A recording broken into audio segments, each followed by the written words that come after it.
Hello student, welcome to college study Delhi University. So आज की video में हम पढ़ने वाले हैं बिजनेस एनालिटिक्स, जो कि आपके सेमेस्टर 6 का DSC सब्जेक्ट है, उसको हम पढ़ने वाले हैं। देखो, अगर आपने बिजनेस एनालिटिक्स की जो गाइडलाइन, इंपॉर्टेंट बुक और किस तरीके से पढ़ाई करनी है वो वीडियो जाके नहीं देखी तो वो देख लेना पहले, क्योंकि उसमें मैंने सारी चीज़ें बताई हैं कि कौन सी यूनिट आपके कितने वेटेज की है, ठीक है।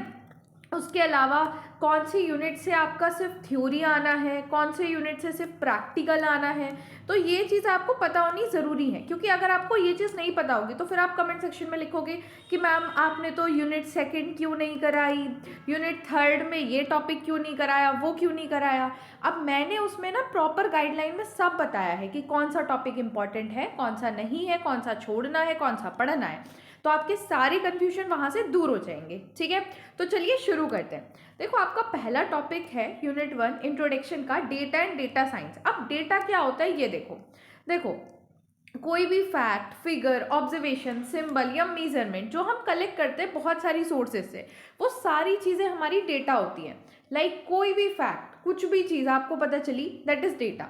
ये ना अनप्रोसेस्ड होती है और ये कोई भी इंफॉर्मेशन आपको कन्वे नहीं करती। बस ऐसा होता है कि ये बेस की तरह काम करती है, ये बेस की तरह काम करती हैं, जिसके बाद हम इसका यूज़ करके इंफॉर्मेशन निकालते हैं, मीनिंगफुल इंफॉर्मेशन निकालते हैं। अभी ये कुछ नहीं है, सिर्फ एक नॉर्मल एंट्री, इनपुट का काम करती है, ठीक है। डेटा आपका नंबर में भी हो सकता है, टेक्स्ट हो सकता है, इमेज, ऑडियो, वीडियो, सिंबल, कुछ भी हो सकता है। जैसे कि सेल्स फिगर, कस्टमर्स के नेम, एग्जामिनेशन के मार्क्स, ये सारी चीज़ें डेटा में ही आती हैं। अब डेटा को ना दो पार्ट में हम कैटेगराइज कर सकते हैं। एक होता है स्ट्रक्चर्ड डेटा और दूसरा होता है हमारा अनस्ट्रक्चर्ड डेटा। अब ये स्ट्रक्चर्ड और अनस्ट्रक्चर्ड क्या होता है? देखो, स्ट्रक्चर्ड डेटा वो होता है जो एक प्री डिफाइंड फॉर्मेट में अरेंज हो रखा होता है। जैसे कि मैं कहूँ तो रोज एंड कॉलम में, ठीक है, स्प्रेडशीट, एक्सेल में जो चीज़ अरेंज हो रखी है, दैट इज स्ट्रक्चर्ड डेटा, ठीक है। वहीं पे अनस्ट्रक्चर्ड डेटा वो होता है जो कोई एक स्पेसिफिक फॉर्मेट फॉलो नहीं करता। जैसे कि सोशल मीडिया की पोस्ट, सबकी पोस्ट अलग है, कोई ऐसा स्पेसिफिक फॉर्मेट उसका फॉलो नहीं होता, वो होता है अनस्ट्रक्चर्ड डेटा। अब सोशल मीडिया की पोस्ट को आप रो एंड कॉलम में तो नहीं डाल सकते, है ना। देन अगर हम बिजनेस की बात करें तो बिजनेस के अंदर डेटा क्या होता है? जो हमारे ट्रांजैक्शन होते हैं, कस्टमर के साथ जो इंटरेक्शन होता है, ऑपरेशनल एक्टिविटीज, डिजिटल प्लेटफॉर्म, वो सारी चीज़ें हमारा डेटा में आती हैं, ठीक है। अब पढ़ते हैं डेटा साइंस। डेटा साइंस क्या होता है? तो देखो, डेटा साइंस ना एक इंटरडिसिप्लिनरी फील्ड है। इंटरडिसिप्लिनरी का मतलब क्या होता है? जो कई सारे डिसिप्लिन, कई सारे सब्जेक्ट को मिला के बनता है, दैट इज इंटरडिसिप्लिनरी फील्ड। जो कि क्या करता है कि जो ये हमने अभी डेटा कलेक्ट किया था ना ऊपर, इस डेटा में से मीनिंगफुल इंफॉर्मेशन या मीनिंगफुल नॉलेज एक्सट्रैक्ट करता है, जो कि हमारे आगे जाके डिसीजन मेकिंग में हेल्प करते हैं। तो इसके अंदर क्या होता है कि इसके अंदर प्रॉपर प्रोसेस है, collecting a data, cleaning, process it, analysing a pattern and trend and presenting a actionable insight, जो डिसीजन मेकिंग को सपोर्ट करता है। अब डेटा साइंस जो है ना, वो कई सारे कॉन्सेप्ट को अपने अंदर लेके चलता है। मतलब डेटा साइंस के अंदर बहुत सारे कॉन्सेप्ट होते हैं। कौन सा? इसमें स्टैट भी आता है, मैथ्स भी आता है, कंप्यूटर साइंस भी आता है, डोमेन नॉलेज भी आती है। और डेटा साइंटिस्ट जो है ना, वो कई तरह के एनालिटिकल टूल, और ये एनालिटिकल टूल कहाँ से आते हैं? ये सारे एनालिटिकल टूल स्टैट्स में आप पढ़ चुके हो, सैम 4 में आपने स्टार्ट में पढ़ चुके हैं सारे के सारे ये एनालिटिक्स टूल। ये वही सारे एनालिटिक्स टूल को यूज़ करके ये क्या करते हैं कि जो भी हमारा वो रॉ डेटा था उसमें से मीनिंगफुल इंफॉर्मेशन एक्सट्रैक्ट किया जाता है, ठीक है। अब एक इम्पॉर्टेंट जो है वो ये है, difference between data and data science. देखो, कई बार क्या होता है कि डायरेक्ट आपसे ना पूछ के ना डिफरेंस पूछा जाता है। अब डायरेक्ट आपको पता चल गया कि डेटा क्या है, आपको ये भी पता चल गया डेटा साइंस क्या है, बट जब आपको डिफरेंस पूछा जाएगा तो आप कंफ्यूज हो सकते हो। इसलिए मैंने यहाँ पे डिफरेंस भी डाला है। देखो, मीनिंग यहाँ पे डेटा जो होता है वो रॉ फैक्ट एंड फिगर होते हैं, बट डेटा साइंस वो फील्ड होता है जो एनालाइज करता है डेटा को। नेचर, ये अनप्रोसेस्ड डेटा होता है, बट डेटा साइंस के अंदर हम डेटा को प्रोसेस्ड कर लेते हैं और उसे इंटरप्रेट भी करते हैं ताकि हम मीनिंगफुल डिसीजन ले सकें, ठीक है। यही तो होता है ना, यही चीज़ तो मैंने अभी आपको ऊपर पढ़ाई है। देन टेक्निक्स, यहाँ पे हम कोई टेक्निक नहीं लगाते, हम बस नॉर्मली डेटा को कलेक्ट कर लेते हैं, ठीक है। यहाँ पे सिर्फ डेटा कलेक्शन होता है। बट अगर हम यहाँ बात करें तो यहाँ पे क्या होता है कि हम स्टैट्स, एमएल, प्रोग्रामिंग जैसी टेक्निक्स को लगाते हैं। यहाँ इसका रोल क्या होता है, डेटा का सिर्फ इनपुट का रोल होता है कि बस ऐसा इनपुट काम करता है। बट डेटा साइंस के अंदर हम इस इनपुट में से इनसाइट जनरेट करते हैं, ठीक है, जिसकी हेल्प से हम डिसीजन ले सकें। यहाँ ऑब्जेक्टिव क्या है कि बस जो डेटा है उसको रिस्टोर कर लो, रिकॉर्ड कर लो, बट यहाँ पे डिसीजन लेना, प्रिडिक्शन करना, ठीक है। एग्जाम्पल सेल्स नंबर, यहाँ पे फोरकास्ट करना फ्यूचर सेल्स को। Now moving to the next subtopic of the same, relationship between data and data science। देखो डेटा और डेटा साइंस ना एक दूसरे से बहुत ज़्यादा रिलेटेड है और इंटरडिपेंडेंट है। क्यों? क्योंकि जब आपके पास डेटा होता है ना, उसी डेटा को आप क्या करते हो, क्लीन करते हो और सारी चीज़ें करके आप इनसाइट डराइव करते हो, ठीक है। और इनसाइट डराइव करने का प्रोसेस को क्या कहलाता है, डेटा साइंस कहलाता है। तो जब तक डेटा नहीं होगा डेटा साइंस का कोई मतलब नहीं है। और देखो, अगर आप सिर्फ डेटा कलेक्ट करके रख लो और आप कुछ उसके ऊपर प्रोसेस करके कोई ऐसी इन्फॉर्मेशन एक्सट्रैक्ट ना करो जो कि डेटा साइंस का काम होता है, तो वो डेटा आपका वेस्ट है, कोई मतलब नहीं है उसका। कितना ही कलेक्ट करके रख लो, जब तक मीनिंगफुल इन्फॉर्मेशन नहीं आ रही है उसका कोई फ़ायदा ही नहीं है। तो डेटा और डेटा साइंस एक दूसरे पे बहुत ज़्यादा डिपेंडेंट है, ठीक है। Now moving to the next topic, data analytics and data analyse. देखो डेटा एनालिटिक्स क्या होता है, ये एक कॉम्प्रिहेंसिव प्रोसेस है जो एग्जामिन करता है बड़े डेटा सेट को और पैटर्न्स डिस्कवर करता है, ट्रेंड डिस्कवर करता है और रिलेशनशिप डिफाइन करता है वेरिएबल्स के बीच में। ये हेल्प करता है डिसीजन लेने में और स्ट्रैटेजिक प्लानिंग में, ठीक है। इसके अंदर बहुत सारी एनालिटिक्स टेक्निक्स आती हैं, स्टैटिस्टिकल मेथड्स आते हैं। डेटा एनालिटिक्स जो है वो फोकस करता है पास्ट परफॉर्मेंस को समझने में और इसके साथ साथ फ्यूचर को प्रिडिक्ट करने के रिगार्डिंग भी चीज़ें करता है, ठीक है, कि फ्यूचर में क्या हो सकता है। उसने क्या किया, पास्ट की सेल्स देख ली, पास्ट सेल्स ट्रेंड देख के वो प्रिडिक्ट कर सकता है कि फ्यूचर सेल्स कितनी होगी, फ्यूचर में कितनी सेल्स होगी। तो ये काम कौन करता है, ये डेटा एनालिटिक्स करता है, ठीक है। अब आता है डेटा एनालिसिस। डेटा एनालिसिस एक सिस्टमैटिक प्रोसेस है जो बस इंस्पेक्ट करता है, क्लीन करता है, ट्रांसफॉर्म करता है और मॉडलिंग करता है डेटा को, ताकि सिर्फ इन्फॉर्मेशन निकल सके, कुछ कंक्लूजन ड्रॉ हो सके। यहाँ पे ये फ्यूचर प्रिडिक्ट करने वाला काम नहीं करता। फ्यूचर प्रिडिक्ट करने वाला काम कौन करता है, डेटा एनालिटिक्स करता है। डेटा एनालाइज के अंदर बहुत सारे स्टेप होते हैं, जैसे data collection, data cleaning, data exploration, data transformation, data modelling, interpretation of result. Primary objective सिर्फ इतना होता है कि जो भी रॉ डेटा है उसको मीनिंगफुल इन्फॉर्मेशन में कन्वर्ट कर देना। फ्यूचर प्रिडिक्ट करने का इसका रोल नहीं होता, वो होता है डेटा एनालिटिक्स का, जो मैंने अभी आपको ऊपर बताया, ठीक है। अब इनका डिफरेंस क्या है, देखो डेटा एनालिटिक्स और डेटा एनालाइज काफ़ी ज़्यादा क्लोजली रिलेटेड है, लेकिन कुछ चीज़ें डिफरेंट है। क्यों?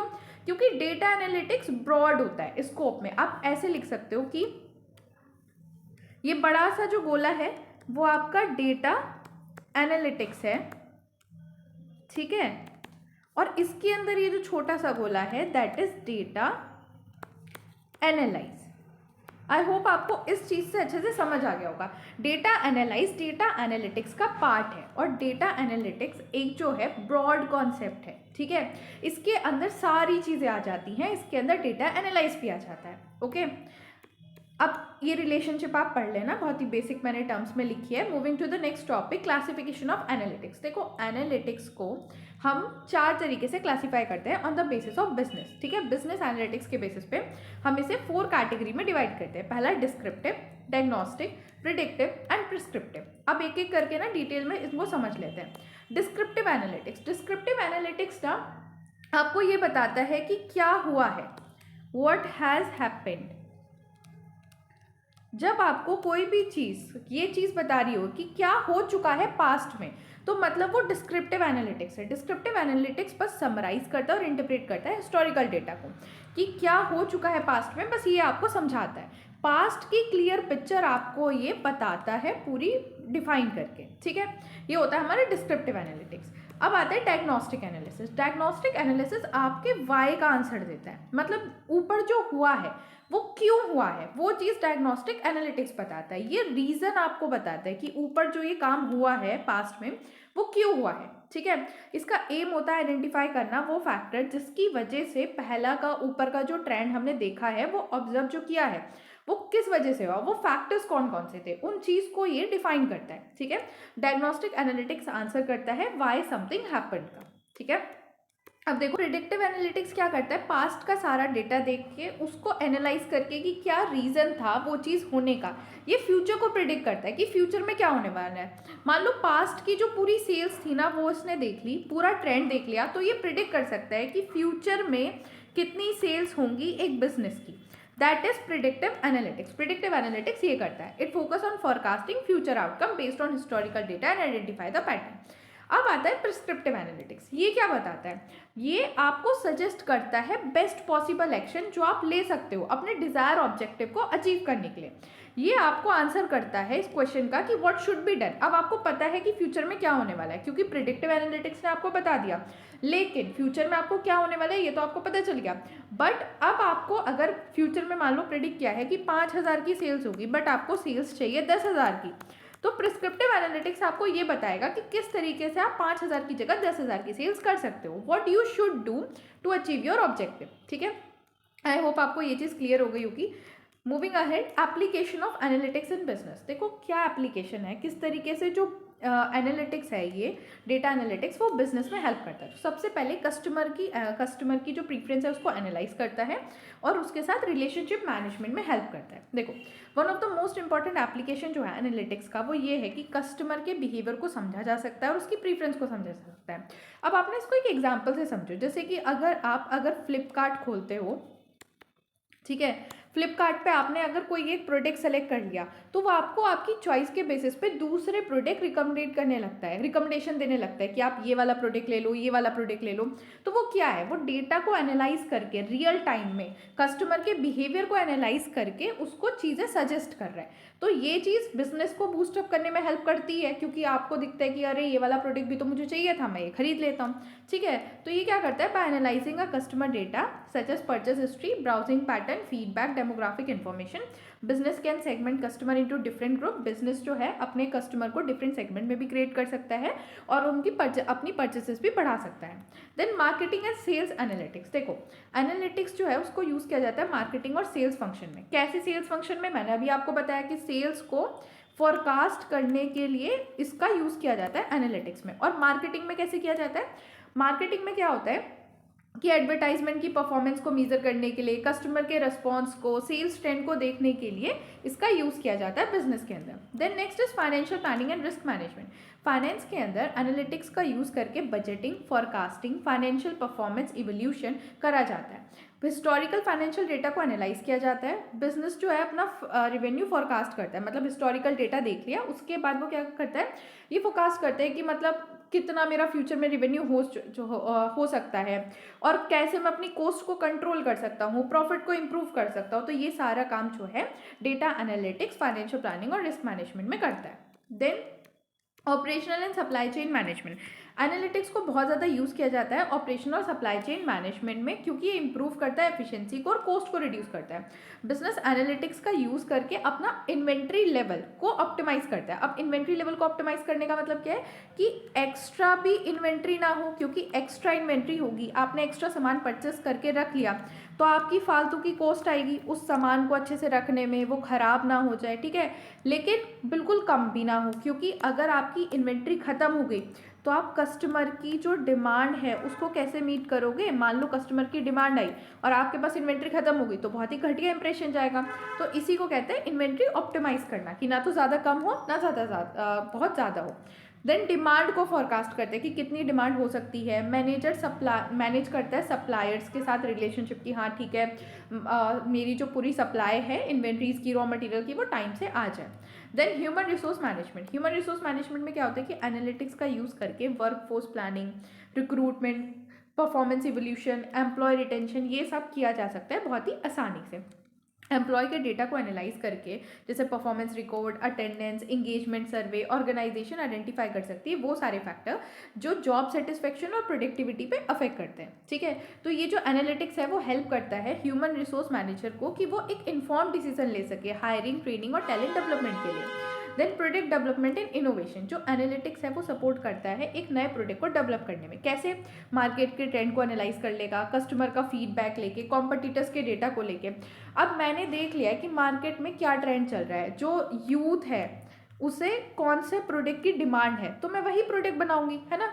तो it will help me in a product development. ठीक है, now moving to the next topic, type of data. यहाँ पे 3 तरह के डेटा आपके सिलेबस और गाइडलाइन में दिए गए हैं, नॉमिनल, ऑर्डिनल और स्केल। आपको यही 3 तरह के डेटा पढ़ने हैं। नॉमिनल डेटा क्या होता है? देखो, नॉमिनल डेटा ना तो आप मीज़र कर सकते हो, ना ही रैंक कर सकते हो। ये चीज़ ध्यान रखना, नॉमिनल डेटा में ना तो आप मीज़र कर सकते हो और ना ही आप रैंक कर सकते हो। ये 2 कंपोनेंट आपको बहुत अच्छे से याद रखना है। नॉमिनल डेटा बस कैटेगराइज करता है। कैटेगराइज कैसे? जैसे कि आपने जेंडर के बेसिस पे कैटेगराइज कर दिया, फीमेल एंड मेल, तो क्या आप इसको मीज़र कर सकते हो? नहीं। क्या इसे सम एडिशन ऐसे कर सकते हो? नहीं। बस आपने कैटेगराइज कर दिया है अलग अलग ग्रुप में। That is nominal data. जब हम किसी चीज़ को सिर्फ कैटेगराइज करते हैं, सिर्फ लेबल कर देते हैं, ठीक है। आप इसके एग्जाम्पल यहाँ से पढ़ सकते हो। Moving to the head, ordinal data. Ordinal data में क्या होता है? आप एक स्टेप आगे आ जाते हो नॉमिनल से। आप यहाँ पे कैटेगराइज डेटा को ऑर्डर में भी लगा सकते हो, रैंक में भी लगा सकते हो, लाइक फर्स्ट, सेकंड, थर्ड।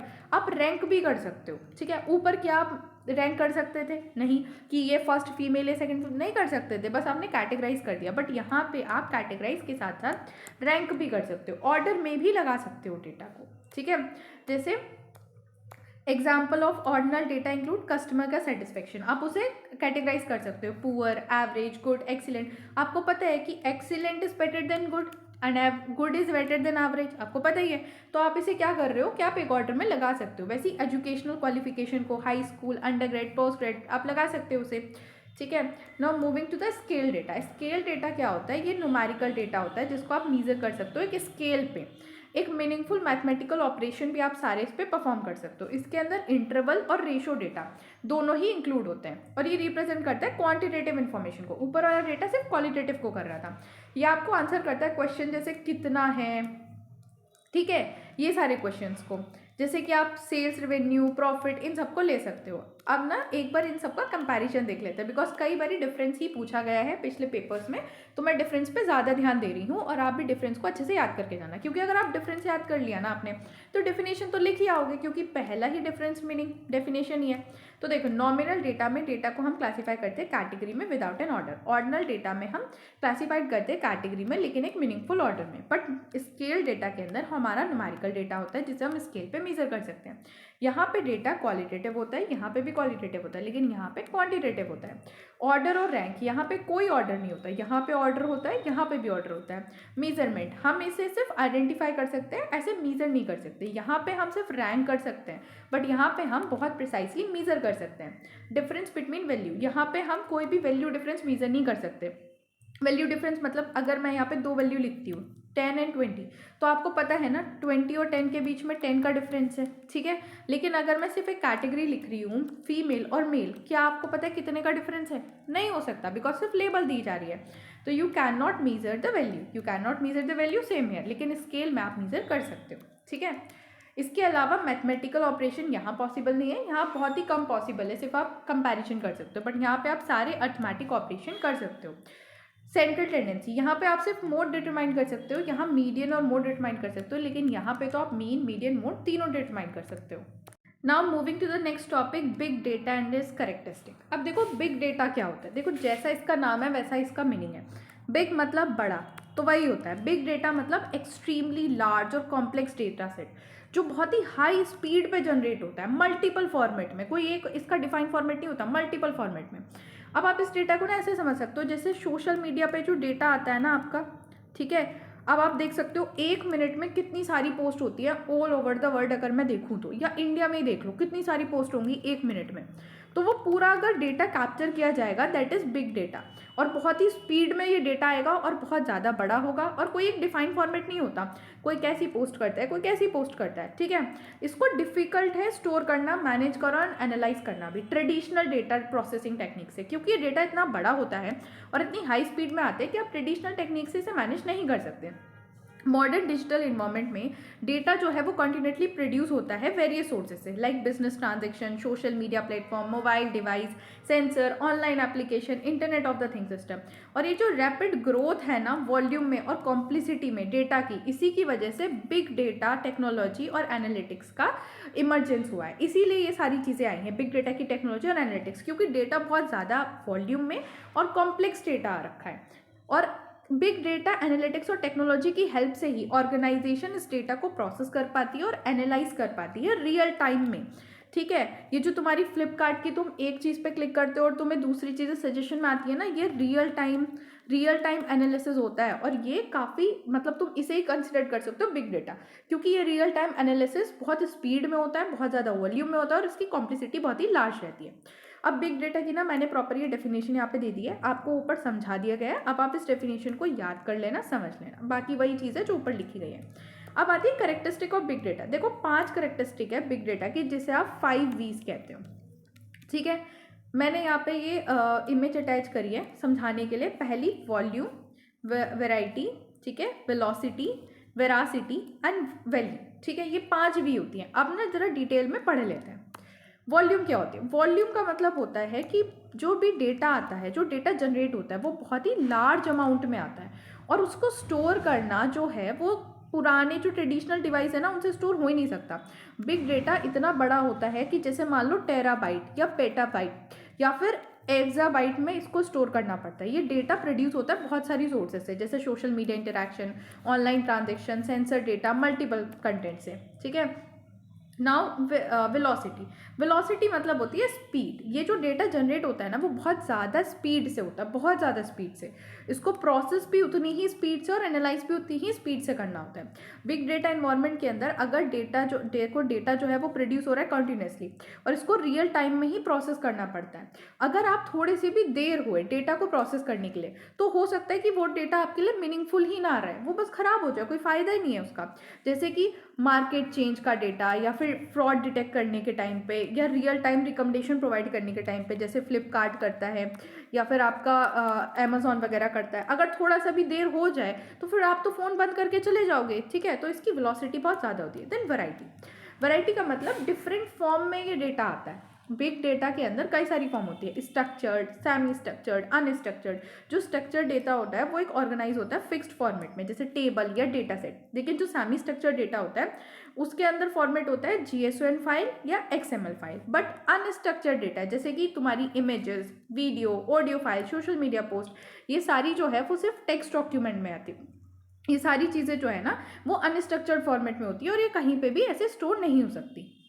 और ये मल्टीपल डेटा सेट फॉर्मेट की वजह से ही क्या होता है कि कॉम्प्लेक्सिटी जो है ना डेटा प्रोसेसिंग और एनालाइज की, वो बढ़ जाती है। देन आता है next V, that is veracity. Veracity में क्या होता है? Accuracy, reliability and quality of data. देखो बिग डेटा जो होता है ना, जो भी डेटा आता है वो इनकम्प्लीट होता है, इनकन्सिस्टेंट होता है, बहुत सारी नॉइज होती है डेटा में।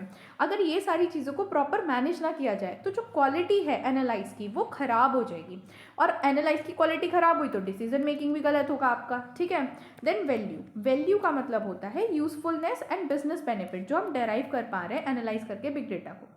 देखो एक बिग डेटा की जो इंपॉर्टेंस है ना वो यही है कि कितनी अच्छी इन्फॉर्मेशन, कितनी मीनिंगफुल इन्फॉर्मेशन हम उससे एक्सट्रैक्ट कर पा रहे हैं और उसका यूज़ कर पा रहे हैं ऑर्गेनाइजेशन के लिए वैल्यू क्रिएट करने में। ठीक है, so now moving to the next topic, application of big data in the various sector. देखो कैसे वेरियस सेक्टर में जो हमारा बिग डेटा है वो हमारी हेल्प करता है। तो पहले शुरू करते हैं हेल्थ केयर से। हेल्थ केयर में कैसे हेल्प करता है? देखो बिग डेटा जो है ना वो पेशेंट केयर को इम्प्रूव करता है और बहुत ही आसानी प्रोवाइड करता है डिसीज़ को डायग्नोस करने के लिए।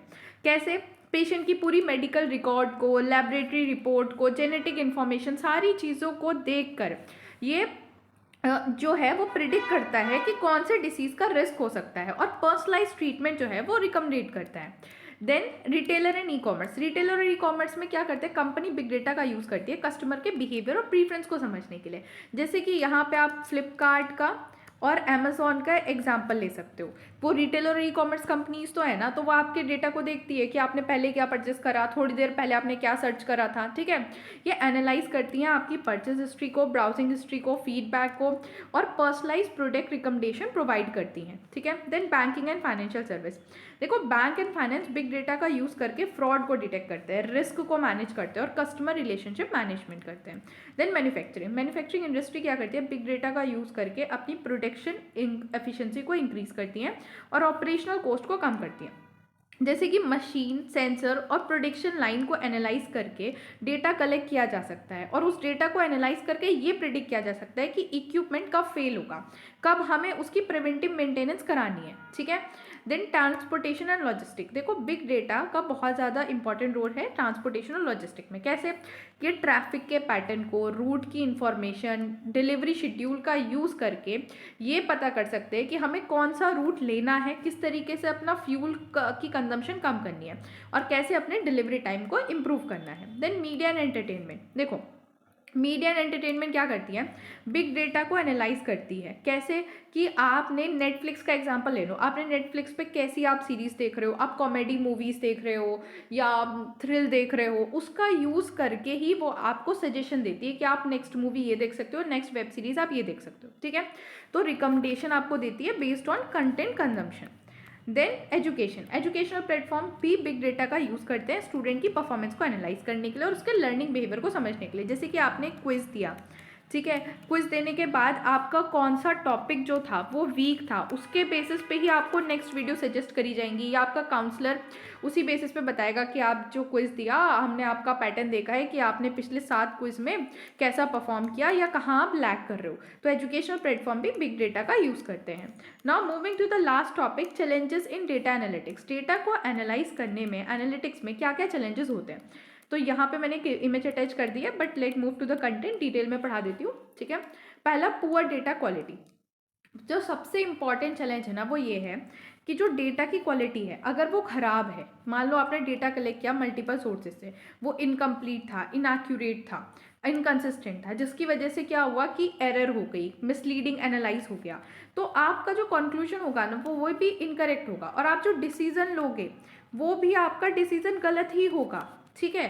Then data integration and heterogeneity, देखो ऑर्गेनाइजेशन डेटा कलेक्ट कर सकती है बहुत सारे सोर्सेज से, अलग अलग डेटाबेस से, सोशल मीडिया प्लेटफॉर्म से, थर्ड पार्टी सिस्टम से।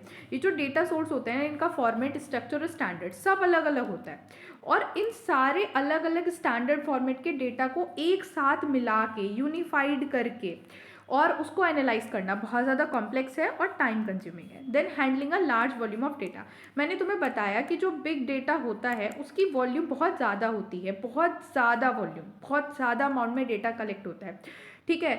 उसको स्टोर करना, प्रोसेस करना और एनालाइज करना, वो भी रियल टाइम में, बहुत बड़ा चैलेंज है। Then high velocity of data generation, data जो जनरेट होता है बहुत ज़्यादा स्पीड से होता है रियल टाइम में, डिफरेंट सोर्सेज से, ठीक है, और इस डेटा को एनालाइज भी रियल टाइम में ही करना पड़ता है। तो ये जो स्पीड और सिस्टम कैपेसिटी है, जो सिस्टम की कैपेसिटी है प्रोसेस करने की, वो कई बारी ना इस स्पीड के आगे, मतलब जिस स्पीड में डेटा कलेक्ट होता है और रियल टाइम एनालाइज करनी पड़ता है, घुटने टेक देती है। तो ये भी एक बड़ा चैलेंज है।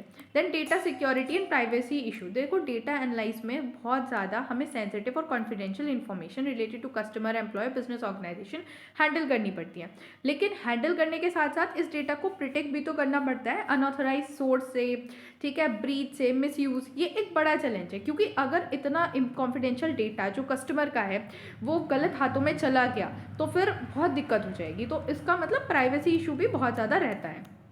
देन इसके अलावा भी मैंने और सारी चीज़ें यहाँ पे लिखी हैं, आप इन्हें पढ़ सकते हो। सो इसी के साथ आपकी unit 1 of the business analytics होती है खत्म। थैंक्स फॉर वॉचिंग, वीडियो को लाइक करो, चैनल को सब्सक्राइब भी करो, वीडियो को हाइप भी करो। और गाइड्स, आपको कोई भी डाउट है आप कमेंट सेक्शन में लिख सकते हो, ठीक है। टेलीग्राम चैनल हमारा ज्वाइन कर सकते हो, टेलीग्राम चैनल का लिंक आपको डिस्क्रिप्शन बॉक्स में मिल जाएगा और आपकी सारी यूनिट यहाँ चैनल पर आ जाएंगी। आपको कोई ऐसा बुक खरीदने की भी ज़रूरत नहीं है। और प्लीज़ इस वीडियो को देखने से पहले गाइडलाइन वाली वीडियो ज़रूर देख लेना, प्लीज़ प्लीज़ प्लीज़, मेरी ना रिक्वेस्ट है, क्योंकि आपको फिर कन्फ्यूजन नहीं रहेगा कि कौन सी यूनिट कितने मार्क्स की है क्या नहीं है, वरना आप ना यही परेशान होते रहोगे, मैम ये यूनिट में ये क्यों नहीं कराया, ये यूनिट में ये टॉपिक क्यों नहीं कराया। तो वो चीज़ देख लेना। Thank you.